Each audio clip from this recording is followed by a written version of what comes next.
Yung gym, napansin niya, napupuno. Napupuno yung gym. Pero bakit? Nalulugi siya. Gandang araw po, ako po si CRP, na Gym Depot. So, apakadaming nag-react. Actually, nag-trending yung video natin dun sa sinasabi ko na isa sa mga reason bakit nag-fail ang gym business is marami sa mga bagong gym ngayon is masyado sila nag-i-invest doon sa aesthetic, doon sa pagpapaganda ng kanilang gym. Okay, tapos, although marami naman nag-like, nag-share, pero ilan yung mga nang bash. Iba nagsabi ng di maganda. Kasi, ang reason nila, parte na raw kasi ng gym talaga ngayon na kailangan maganda, merong lugar na pwedeng matambayan yung tao. Pero pwede naman ako, I agree. Kasi yung sa Tarlac kasi namin, na Gym Republic, meron kaming ganon. May nag-comment pa na maganda, may coffee shop. Yung Gym Republic sa Tarlac City, may coffee shop. Pero ito yung difference nito. Ito yung sabihin ko, ipapaliwanag ko na mas maganda. Kasi reels lang yun, masyadong na-compact . So ngayon, yung opinion ko na yun kasi is based sa experience natin. Okay, ito yung kwento nun kasi meron tayong naging, hindi ko siya naging kliyente, kundi may nag-confide sa atin. So nagtatanong siya sa atin ng advice kung paano yung pwedeng gawin doon sa business siya. Kasi ganito naging problema. So, nagtayo siya ng gym sa isang 100 square meters na area. Okay, that's good. Tapos, ang ginaya niya kasi is yung concept nung PSP, yung Philippine Sports Performance. Okay, kaibigan natin yung may-ari niyan, si Phoebus. So si Phoebus, ang kanyang klase ng gym, ang tawag niya doon hotel type gym. So ganoon, mga 100 square meters, around 100 square meters pataas yung mga gym ng PSP. So, pangalanan na natin ng Juan de la Cruz, kunyari, yung nag-confide sa atin from Batangas siya. So, ang sabi niya, instead of magpa-franchise siya ng isang hotel type gym kagaya ng PSP, why not siya na lang yung mamumuhunan kasi madali naman bumili ng ng imported gym equipment. Tapos gayahin natin yung concept ng PSP. So ganoon ang ginawa niya. So, anong nangyari? Siyempre, pag nakapunta kayo sa PSP, magaganda talaga yung gamit ni PSP, tapos yung facilities niya.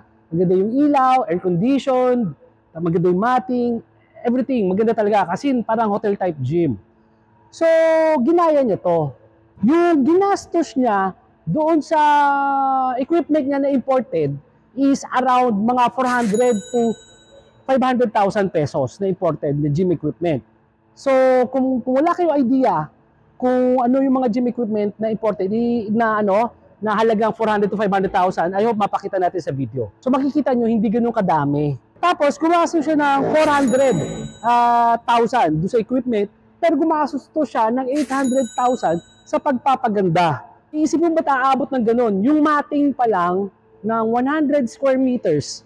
Tapos, ang ginamit mo na matting is high density na nagkakalaga ng around 1,100 pesos. Okay? 1,100 pesos per square meter. So, sa 100 square meter, 110,000 pesos. So, 110,000 pesos to, matting pa lang. Hindi kagaya nitong matting na ginagamit natin sa Gym Republic. Ito yung pinopromote natin yung 4x8. Ito, 1,360. Pero, 3 square meters na to. So, basically, nasa around 450 pesos per square meter. So, ikukumpara mo sa 1,100 per square meter ng high density versus sa 450 square meters per square meter ng ganito klaseng matting. So, ang laking diferensya. So, ngayon, sa matting pa lang, 110,000 na siya. Okay. Sa air conditioning, 1,000 rin ang ginastos niya kasi malaki yung facility. So, hindi kakasya ng isang aircon lang. So, 100,000 na rin. Tapos, yung lounge na sinasabi ko. So, maganda talaga. Parang hotel type talaga, parang lounge ng gym. So, may magandang lamesa, may magandang upuan. Okay yun, good yun. So, talagang bottom line, pati yung ilaw niya, ang ganda nung lighting niya. Yung wall niya, ang gaganda nung wall niya. So, may mga TV, may mga monitor. So, doon napunta yung majority nung investment niya. So, yung capital niya sa gym equipment is 400,000. Pero yung pagpapaganda ng lugar is 800,000. So, ngayon, hindi kumita yung yung gym. Okay, yung gym napansin niya napupuno. Napupuno yung gym. Pero bakit? Nalulugi siya. Okay. So, maaring hindi ko alam yung buong istorya, pero ito yung naging comment ko sa kanya. Sabi ko nga, nag-invest siya maigi sa pagpapaganda, nag-cost siya ng 800, nag-spend siya ng 800, 400 sa equipment. So sa 400,000 na equipment, ang kayang, kung titignan nyo kung ano yung mga equipment na nakuha niya, so mga around mga 10, o pagpalagay mo 10 to 15 katao, ang kayang i-accommodate nung gym na yon at one particular time. So konting-konting talaga, at saka alam mo to, kung regular ka na nag-gym, alam mo yun na pagdating ng alas 4 hanggang alas 8 ng gabi, ang daming tao. So ngayon, kung ang capacity ng gym mo is 10 to 15 katao lang, so kahit anong ganda ng facility mo, kahit anong ganda ng lounge mo, kung 10 at 15 katao lang, wala tayong magagawa dyan. Hanggang doon ka lang talaga mapupuno. Ngayon, pag may pumuntang tao, more than doon sa kaya i-hold na capacity ng gym mo, kahit pa may pumunta pa doon, kung 15 lang ang kakasya doon, kahit gusto mag-gym ng 50, hindi na mag-gym doon. Kasi punong-puno ka na. So yun yung sinasabi ko, na kaya nag-fail, puno naman yung gym niya. Na-attract niya kasi maganda yung facility niya. Aircon siya, may mga lounge siya, may mga facilities siya. Pero bakit? Nalugi pa rin siya kasi nga, ilang tao lang yung kakasya doon sa gym niya. Okay, so i-reverse natin ngayon yung sitwasyon. What if, kung binaligtad natin na instead of 400,000 yung ginastos niya doon sa equipment, what if 800,000 ngayon yung ginastos niya? Tapos, local gym equipment pa yung pinagkuhanan niya. So dito, pero sa dodoble talaga, baka nag-triple pa. Baka triple pa, although doble yung halaga ng idinagdag mo sa capital mo sa gym equipment, pero maaaring triple yung nakuha mong gym equipment kasi mas mura ngayon yung local gym equipment. So kung dumami ngayon, nag-triple, let's say, 15 katao ang kasya doon sa imported na gym equipment na halagang 400.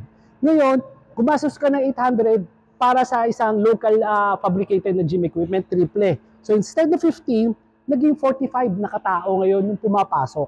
Gumastos ka ng 800,000 sa equipment, tapos 400,000 sa paggastos sa mga basic na kailangan sa gym. Kagaya ng mga salamin, mga matting, etc. etc.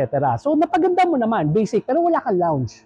Okay, wala kang lounge. Kasi ito yung paliwanag ko, bakit Antimano, kung mag-uumpisa ka ng gym, hindi ako maglalagay nun. Kasi sayang yung space na kakainin nun.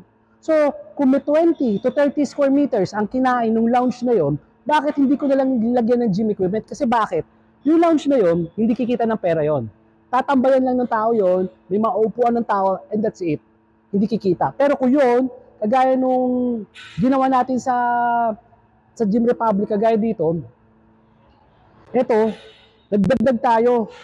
Ito yung sinasabi ko na na dating MMA na area namin, na bilagyan ko ng gym equipment. Ang maganda kasi nito ngayon, dahil nadagdagan ako ng gym equipment, ito, just imagine, pwede kong ginawang lounge. Imagine nyo lang ginawa kong lounge. Kikita ba yung lounge ko? Hindi. Pero ngayon, na nagdagdag ako, kita nyo, dating MMA, ginawa natin gym equipment nito at papakita natin sa video. Kasi Sunday ngayon, konti tao. So, papakita natin yung video na maraming taong gumagamit dito. Kung may 20 katao yung gumagamit dito, ibig sabihin, may 20 katao na dagdag na pumupunta ngayon sa Gym Republic na nagbabayad dito sa Cavite City ng 60 pesos isa. So, kung 60 pesos isa at 20 yung nadagdag, 1,200 pesos ang nadagdag. Nakita ng Gym Republic. 1,200 pesos 36,000 pesos yun isang buwan. Ang nadagdag. Kung ginawa ko lounge to, wala ako naging pakinabang. So yun yung I hope mas naipaliwanag ko ng maigi ngayon bakit nasabi ko na isang reason bakit nag-fail yung mga bagong gym business ngayon kasi marami talaga i-invest dun sa sa pagpapaganda. Okay. Ikaw qualify ko yun. Kasi itong Gym Republic, wala kaming ganoon. Di uso sa amin yung lounge. Kasi ito talaga, ang naging focus ko dito is punuin ng gym equipment para dumami tao. Pero may mga nagsasabi kasi dyan na nag-comment na maganda yung may lounge, na-attract mo yung mga TikTokers. Marami ka na-attract ng mga tao pag may lounge. I agree. I agree. Nalimutan ko lang kung sino nag-comment. Kung may nag-comment nun, na-trace ko, ipopost ko. Ang sabi niya, tama na mag-invest ka sa gym equipment. Tapos, pag marami na yung gym equipment mo, saka mo pagandahin, saka ka maglagay ng lounge. Tama yun kasi kumikita yung pera. Or, kung malaki talaga na mismo yung gym mo, pwede ka maglagay ng lounge, which is yun yung ginawa natin sa Gym Republic Tarlac City. So, sa Gym Republic Tarlac City, nag-allocate tayo ng isang area na lounge. Pero yun, pinakinabangan pa rin natin. Kagaya ng paliwanag ko doon sa van natin, yung sinabi ko asset versus liabilities. Ngayon, naglagay tayo yung lounge. Pero yung lounge ko, kumikita ako. Bakit? Kasi meron kaming The Protein Bar. Yung The Protein Bar na yun, para siya coffee shop. Ang menu namin is lahat low glycemic or hindi siya masyadong matamis. Low calories, pero high protein, which is bagay na bagay ito sa mga na mga bodybuilder na naghahanap ng, nag-iisip, naghahanap ng kung ano yung kakainin o iinumin para magkaroon ng additional protein sa katawan. So ngayon, nagkaroon ako ng lounge, pero kumikita pa rin ako. So yun, asset yun. Not unlike yung kunyari, naglagay ka lang ng lounge, tapos ang iniinom lang doon, Cobra, soft drinks, etc. etc. Hindi siya ganoon kalaki. Hindi katulad ng ginawa natin. Pakita natin yung sa Gym Republic Tarlac City na may lounge tayo na protein bar. Ngayon, na nung papanood mo, di ba? Nagka-interest ka. Meron kang high-end na gym. Tapos medyo nalulugi ka, di ba? So bakit hindi? Tapos may lounge ka. May lounge ka ngayon. Eh yung lounge mo, hindi napapakinabangan. So baka dito, makapulot ka ng tip kahit hindi ka umorder sa akin ng gym equipment, baka kaya pa natin sagipin yung gym mo. Pwede tayo magdagdag dyan. Pwede ka maglagay ng The Protein Bar doon sa lounge mo. Kasi ngayon, yung lounge mo, although extra space, mapapakinabangan natin siya ngayon.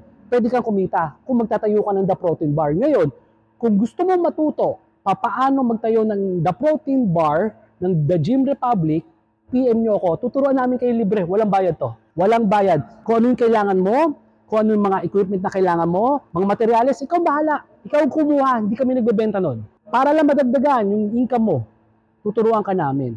So yun yung, I hope maintindihan nyo ako, bakit? Yun yung naging opinion ko sa bakit maraming mga bagong gym ngayon ang bumababa. Kasi, na-focus tayo doon sa mga TikTokers na nakikita natin, uy, ang ganda ng lugar. Oo, okay yun. Pero tandaan nyo, ang reason bakit pupunta sa'yo ang mga kliyente sa gym is because of the gym equipment. Hindi dahil sa maganda lang yung facility mo. First and foremost, equipment. Kung may pera ka pa, pwede mo pagandahin. Kung wala kang pera, mag-invest ka sa equipment, then later on, dahan-dahan mong pagandahin yung buong gym mo. Kasi gagaya na sabi ko sa'yo, maaaring maganda yung facilities mo, pero dahil naubos yung kapital mo sa pagpapaganda at hindi ka nakabili ng maraming gym equipment, konti lang papasok sa'yo. Maraming magpapapicture, pero konti lang ang papasok sa'yo at hindi ka kikita doon. Ako po si RP, ng Gym Day po. Maraming salamat po.